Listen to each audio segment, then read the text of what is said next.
Hello and welcome to my Diablo 4 itemization discussion. I'm making this video to offer constructive feedback and opinions on Diablo 4 and its items, as the developers have asked, and as well as explain why I think they should go with a D2 itemization model versus D3. I'll do this by going over the pros and cons of Diablo 2 and Diablo 3 itemization, specifically linear versus non-linear itemization, and why I think non-linear itemization is the most important factor to Diablo 4's success. So without further ado, let's get into it. So I'm going to start with Diablo 2. In Diablo 2, it wasn't always readily apparent which item was better. Itemization was non-linear. Even the strongest uniques were all situational depending on how many factors, what skills you had invested in, what you were planning on doing with your character, whether it was PvP or PvE, in which area you were looking to farm. Right? There was no green text good, red text bad. You had to put some thought into the items you chose to use. You didn't need complex math or spreadsheets, but you did have to have some idea of how you were building your character. The game doesn't build it for you. Right? So here's an example of 4 different items. These are all, let's say you were a sorceress, you might go for a Shaco if you're doing some magic finding, you needed the extra skills and, the life and mana. It's just a general very good item, right? But it's not necessarily best in slot, right? If you were maybe going for a fire build and you needed to hit the max breakpoint for your faster cast rate or faster hit recovery, right? You might, and this gives +3 fire skills. This might actually be better for you, right? But this is a magical item. It's not even a unique or an ancient unique or a primal unique, right? It's just a magical item that you can get at level 45 that can roll this. And this is the type of non-linear itemization that I'm referring to, right? That doesn't exist in Diablo 3. Same with like Griffin's Eye, right? Also competes. And then here you have a rare circlet. We always hear people talking about how they want rares and wanted rares to be useful in Diablo 3. Well, here's a perfect example of what they were talking about, right? Here is a rare circlet, which would easily compete with a Shaco, because it also gives life and mana, but it gives 30 all resist, which this doesn't give. Let's say you don't want the magic find. You said you have 30 all resist, and you have 20% faster cast rate, which is, in Diablo 2 you had breakpoints for characters, so things like cast rate and hit recovery mattered. But regardless, it was just a specific stat that wasn't as simple as like attack speed or crit damage or crit chance that created, again, like a non-linear way to power up your character. It wasn't just raw stats that you needed. You had other things that you needed to make your character more powerful or stronger. So here's another good example of non-linear itemization. So like rares could roll affixes and suffixes that magical items could not. They also rolled more in general. So these rings down here, this rings and amulet that you see, the Wraith Coil ring, for example, has a lot of stats on it, right? The magical item couldn't roll that many stats. It could roll the strength, it could roll like lightning resist, but it couldn't roll dual leech, strength, and all resist, which was just an insane roll, and attack rating. So this made rare rings, rare amulets,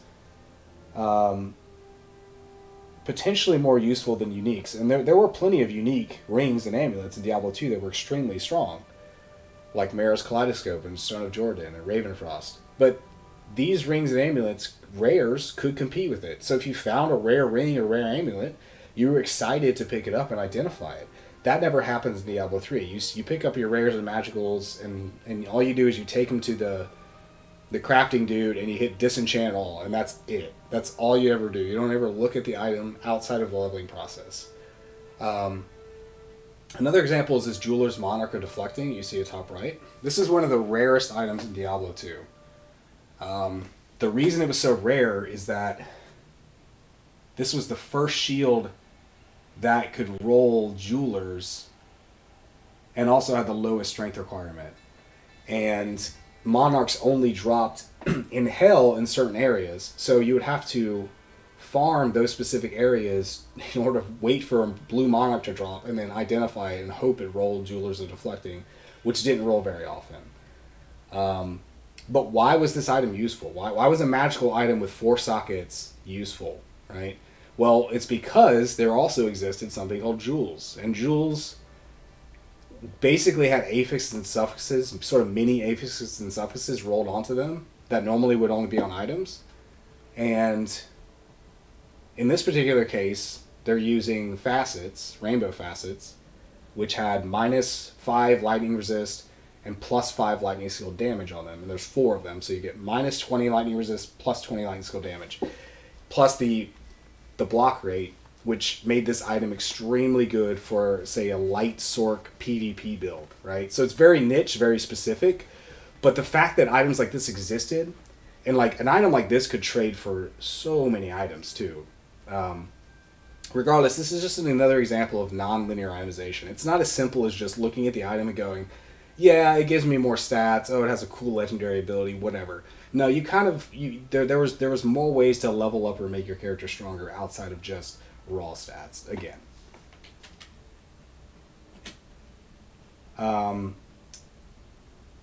so again, just looking at these items, we've already looked at the circuit. We looked at the J mod. Another example, Jeweler's Ancient Armor of the Well. These items were useful because of the sockets and because of jewels existing, basically. And these are some of the generically good items that exist in Diablo 2, like Heart of the Oak, Harlington Crest, the infamous Enigma that everyone always brings up. But these weren't always best in slot. Depending on what you were doing, they competed with a lot of those rares and magical items, which gave, again, a lot of reason to go out and magic find, because you wanted to get all the cool rare and magical items too. It wasn't just about finding the uniques, which were hard enough to get on their own, and all the runes, which were hard to get on their own, but you also had other items that you could find and identify and that were cool to build your character with. And again, it created this non-linear path that made the game more exciting.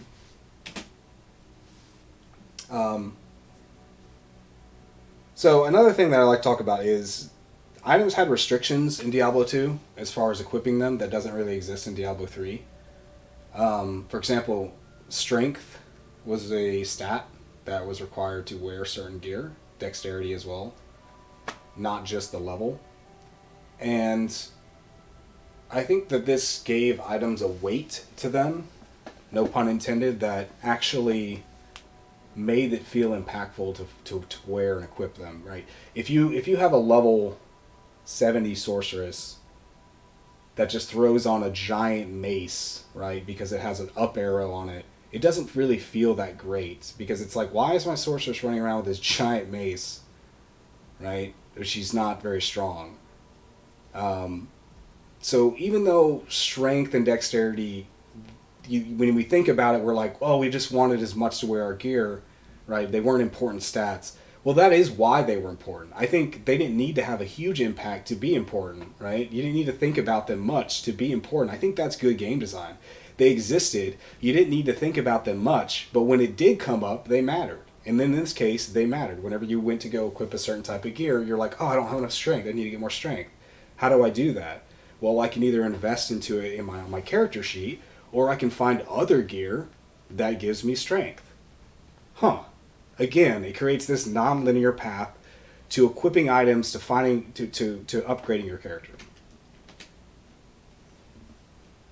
So we've already gone over jewels a little bit, but again, that's, jewels were another type of item that you could find. We went over facets with this, but we can talk about like these jewels, which were 7 faster hit recovery, 15 all resist jewels that they have in this particular helm. And then there were also rune words.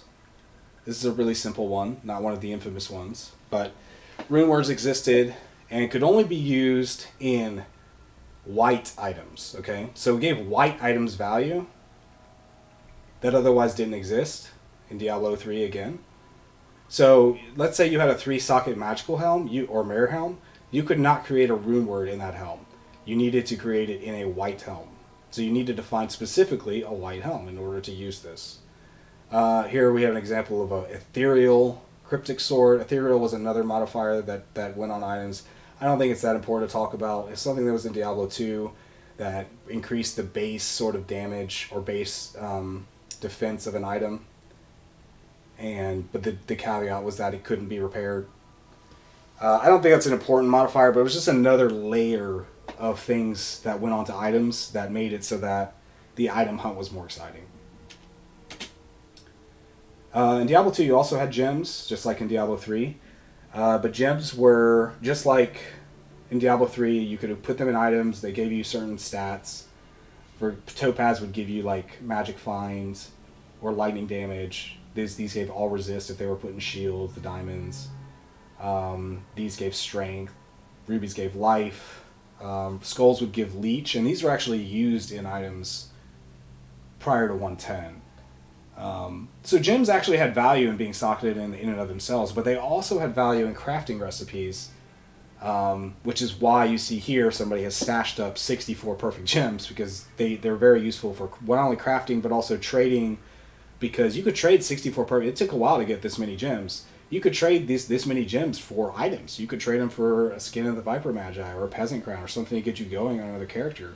If you weren't finding the items that you wanted specifically, you could just save up some perfect gems and trade for them eventually. So again, it created this non-linear way to get items. It wasn't this, like, you didn't just have to go out and farm. You could farm perfect gems and then trade those perfect gems for the item that you were looking for. And lastly, I'll talk about charms. Now, charms were items that sat in your inventory and they just gave you stats. And you know, they gave you like plus all skills. These are some of the unique ones that were really powerful. And they weren't that easy to get. I mean, an Eyeless and a Hellfire Torch were very hard to get. If you played solo and you don't know anything about Diablo, it's going to take you a very long time to get these charms. And they could also just give you life. Like, these were really useful. Or they could give you skills. And charms were kind of an in-game thing. You focused more on your gear first, and then you worried about getting all your charms. Because people talk about charms taking up inventory space and how it kind of messed you up there. But the thing is, once you've gotten all your gear, do you really need to be picking up every item? Not really. So at the beginning, you don't want a lot of charms in your inventory because you want to pick up a lot of gear because you need to save up gold. You want to check everything because anything could be an upgrade. But as you get towards the late game, you really want to be picking up specific items, and so it makes sense to make use of that extra inventory space with charms.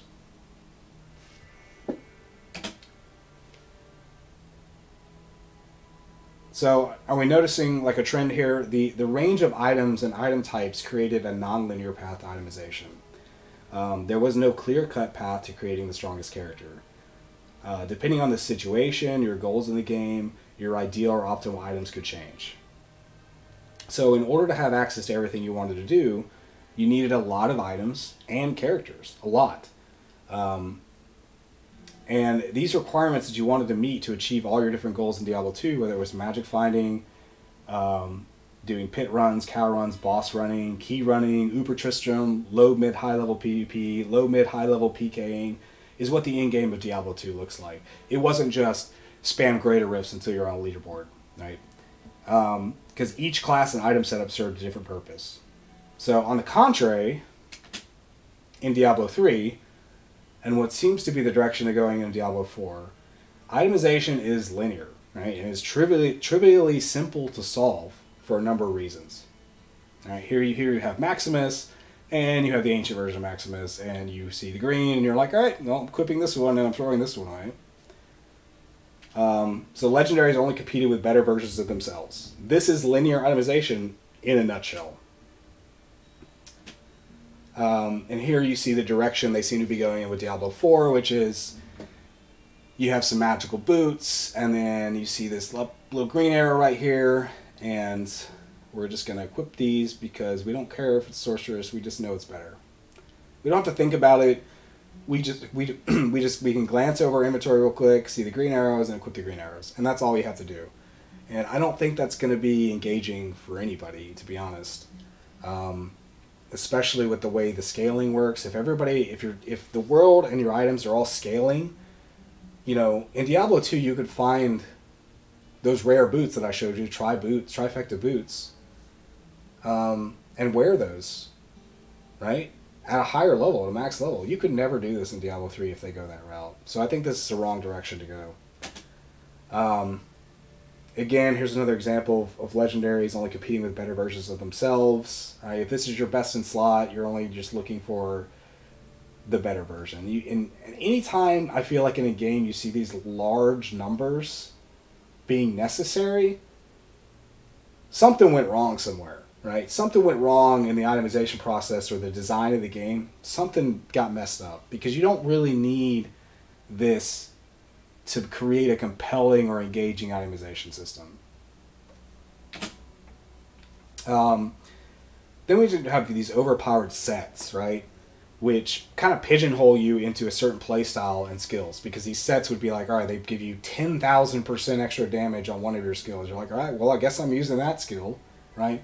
You didn't really create characters, you just created a wizard, and then you found the set that made you a fire wizard, and you wore that set, and now you're a fire wizard. All right. You know, you didn't create a frozen orb sork, or a blizzard sork, or a light sork, chain lightning sork, or a nova sorceress, or an enchanter. You weren't a warcry barb, or a fury barb, or a berserker barb. Diablo 2 had so many different ways to create your characters, and Diablo 3 kind of pigeonholes you into doing certain things, despite having all these cool skills and runes that you could modify your skills with. It pigeonholed you with these sets. Again, very linear. So you also have oversimplified affixes and suffixes compared to D2. Because this is a problem, because it's much easier to solve which item you should wear when every item can be quantified due to primary stats, right? But how do you quantify utility? How do you quantify cannot be frozen or cold absorbed, right? So D3 attempted to solve this by introducing unique skill modifiers to legendaries. However, D3 overpowered these items with sets and raw stats. And again, this is the problem, this is the direction I see them going in with Diablo 4, and then you're going to end up with this same problem where it doesn't matter how many cool stuff you put on the legendary if it's simply overpowered by another legendary that has better raw stats. Then you have this whole green text good, red text bad, right? Again, quantifying items is bad. Which item is better should be typically easily solvable, but the game shouldn't be solving it for you. Right? This removes player agency and satisfaction when the player figures it out on their own what's best.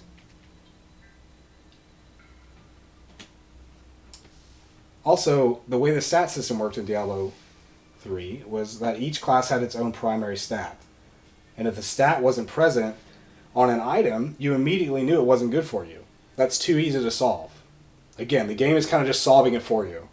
You're a sorceress, right? Well, or a wizard, if you don't have intelligence on your gear, well, that item's not useful for you. Sorry. It didn't work that way in Diablo 2. Grossly overpowered affixes and suffixes that focus too heavily on damage modification. For example, attack speed, crit chance, crit damage. Again, those types of affixes, they overpower everything else. The fact that those existed made it, again, just like primary stats, if they weren't on an item, it probably wasn't useful for you. This is further exacerbated by the fact that all skills scale with total damage and weapon damage, which is another issue I can cover in another video about skills in combat, but that was another egregious design decision that I think they need to also move away from in Diablo 4. Skills need to have damage that's independent from your total weapon damage in order to avoid that same situation where crit chance, attack speed, all that became overpowering affixes and suffixes on items. Another issue is that there was no auxiliary augmentation items outside of gems, like jewels and runes. There was nothing like that. So the only value that sockets had was that you could put an emerald in your weapon to increase your crit damage, and then you would just stick primary stat gems in the rest of your gear. But there wasn't a lot of thought put into it. It was just, this is what I'm doing because it makes this number right here go up. And that's all you really cared about. Is this number going up? Great. Is it going down? Well, I guess I equipped the wrong gear. So those are just a few of the near infinite examples I could show. And while there are exceptions, Diablo 2 and Diablo 3 tend to follow the trends of nonlinear versus linear itemization pretty consistently in the choices you have to make.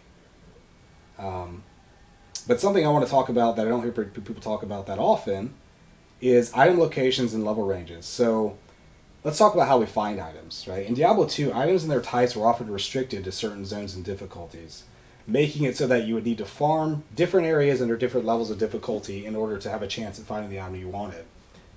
In Diablo 2, items were also restricted by a monster and treasure class that gave them a chance for an item to drop off certain mobs. So this made it so that you had to farm specific areas in difficulty to get certain items.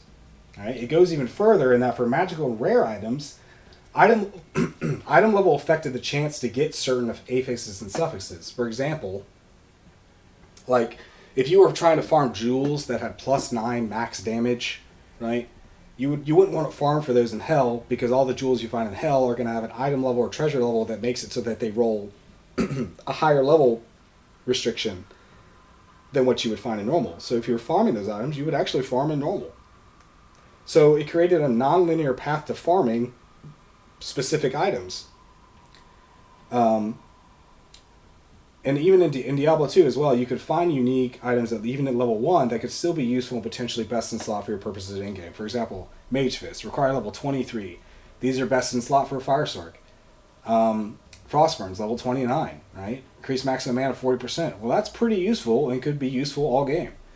Blood Fist, required level 9. 10% increased attack speed, 30% faster hit recovery, 40 to life. These are really good gloves that you could use even on the in-game characters, even if they weren't necessarily best in slot. The fact that you could find these items and keep them and use them and trade them later, again, created this non-linear path to itemization. I'm going to keep using that word because that is the direction that they need to go within Diablo 4. You know, compare this to Diablo 3, where once you've reached max level, any item can be found anywhere from any mob. Right? Diablo 3 employs linear farming due to a world that scales with your level. It's lazy design, honestly, and a huge mistake if implemented in Diablo 4. Because rather than expand the world, it actually makes it smaller. No matter where you go, everything is the same because it's scaled with you. What you're killing, how you're killing it, don't matter outside of certain crafting reagents that were rewards for completing adventure mode tasks in certain acts. Okay? However, this restriction is fairly artificial in terms of actual gameplay because the enemies or areas you fight in aren't actually that different in terms of gameplay and don't require you to change your gear or playstyle in the same way Diablo 2 did when farming certain areas. Now, this isn't to say that Diablo 3 did everything wrong, right? The combat is fun. In fact, it's Diablo 3's strong point in saving grace, right? So credit where credit's due. But the combat is a means to an end. And if the end is finding items and the items you're finding just aren't that exciting and you don't create situations where you need to think, then that combat and your purpose for grinding out the game gets dull pretty quickly, other than trying to top a leaderboard or find a perfect version of an item that's already best in slot for you. So, which is why, in summary, including all the points I've made, I really believe the Diablo 4 team should strongly reconsider their oversimplification of items in both item and world scaling to characters, because it trivializes the choices players have to make and ultimately creates linear itemization. This includes removing the green text good, red text bad oversimplification of item stats to attack and defense, and the heavy focus on mythic legendaries, which will pigeonhole players into one style of play and item hunt, just like the sets did in Diablo 3. White, magical, and rare items must serve a purpose other than being destroyed for crafting reagents and being ultimately obsolete upgrades only used during the leveling process. Other types of items and augmentation must exist as well beyond the basic item types, for example, jewels, gems, and runes. These 2 points are key to creating a non-linear environment. I strongly believe that non-linear itemization in the style of Diablo 2 should be their focus, as it provides the player the most agency and customization for their character. Good design decisions will still allow the items to be identified easily by casual players while still giving them some pause, right? and at the same time provide the min-max potential and creative builds for multiple goals and purposes sought out by more hardcore players. This is what non-linear itemization can provide. So thank you all for watching, and please make sure to leave feedback and comments, as I want this discussion to continue so we can all end up with the best version of Diablo 4 possible. Thanks.